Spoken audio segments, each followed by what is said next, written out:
All right, so worksheet 53.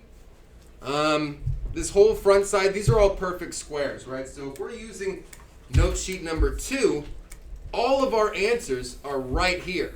We just have to use our eyeballs to find those answers, right? For example, we have to find the square root of 121. Let's take a look at our chart.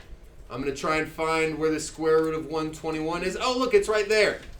What is it equal to? Plus or minus 11? All right, plus or minus 11 it is.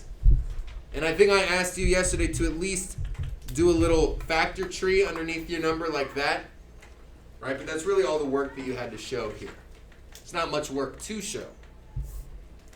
Now you could also do it like this on number 2. If we have 144, we know that's 12 times 12. If this is a better way for you to visualize exactly what we're doing, totally works for me, as long as you're keeping that plus or minus sign out in front. That's what's important, right? Down to number 3, 225. Again, our brains aren't really trained to know what that number is, or that perfect square is, so we can always use our chart. There's the square root of 225, and that's going to be equal to plus or minus 15. So we really should be using our charts here. There's kind of no excuse at this point because we can use this chart on the test. It's really just for us to get more familiar with these larger perfect squares so that you have them in your memory next year in Math 1 and beyond, right?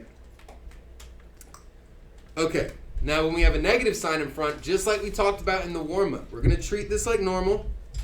4 is just the product of 2 times 2. So we can bring a 2 outside of our square root symbol. But instead of doing a plus or minus here, what sign are we going to write in front, everybody? A minus. Thank you. I appreciate those of you who said it. Minus, right? Negative 2. It's going to be our answer there. Whenever the minus sign's in front of your square root, just like that, your answer will be negative. But if there's not a minus sign, we can't rule out the possibility that one of our answers might be negative. That's why we need to include plus or minus there. All right, let's quickly check our answers on the bottom here. We got negative 6, negative 3, 289. I even got to check the chart for that one. 17 plus or minus in front. Negative 8 for number 8. Negative 4 plus or minus 1. 256, that was 16, right? Yep, plus or minus 16. And negative 18 there for number 12. So check your work real quick, make sure it all looks good. I checked off like 90% of your guys' worksheets yesterday, so I'm assuming everything looks good, but if not, there's our answers for the front. Taking a look at the back again, when we got these fractions, we're doing the same exact process, but we're doing it twice, right? Once on the top, once on the bottom. We can say that this is the same as the square root of 16 over the square root of 100. All we did was break that square root up into a numerator and a denominator, separate, right? Now we see that we get plus or minus 4 on top, plus or minus 10 on bottom. We don't need 2 plus or minus signs, right? We can just write it as plus or minus 4 over 10. Now, am I going to box that up? Is that my final answer, folks? No. No, it's not. Jordan, what can we cancel from the top and the bottom here? 2. A 2, right? 4 is just 2 times 2. 10 is just 2 times 5.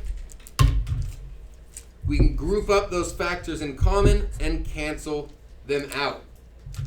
Really, really important that we remember how to reduce our fractions or simplify our fractions.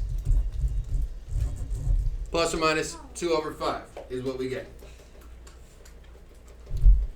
Number 14, plus or minus, what is that, 6 over 12? That turns into plus or minus what when we simplify it? Anyone got that one, number 14? 1/2. 1/2, right? Plus or minus 1 over 2. Beautiful, thank you, sir. 1 over 2. Down here we got plus or minus 4 over 7. Can't reduce that anymore. Plus or minus 1 over 6. Once again, can't reduce that one either. Now this one we got a negative in front, so our whole answer is going to be negative. 64 is the perfect square for 8, and 225 is the perfect square for 15. Now this is one of those weird fractions where at first glance it looks like there's something we can cancel, but there's actually not, right? There's no common factors between our numerator and our denominator, so we're just going to leave our answer like that. Number 18, though, we've got negative 4 over 16. That can definitely be simplified more because we see that 4 is a factor of 16, right? This is 4 times 1 over 4 times 4. Again, we're going to group up those common factors and get rid of them, leaving us with negative 1 over 4 there.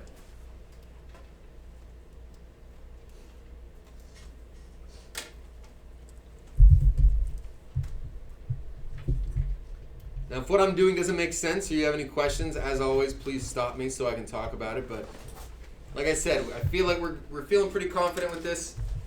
So I want to get into the more difficult stuff that we're going to talk about with 1.1b.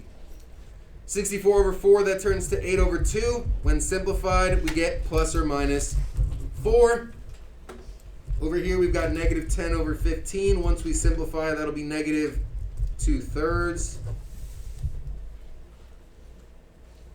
121 over 144, plus or minus 11 over 12, and negative 1 over 9.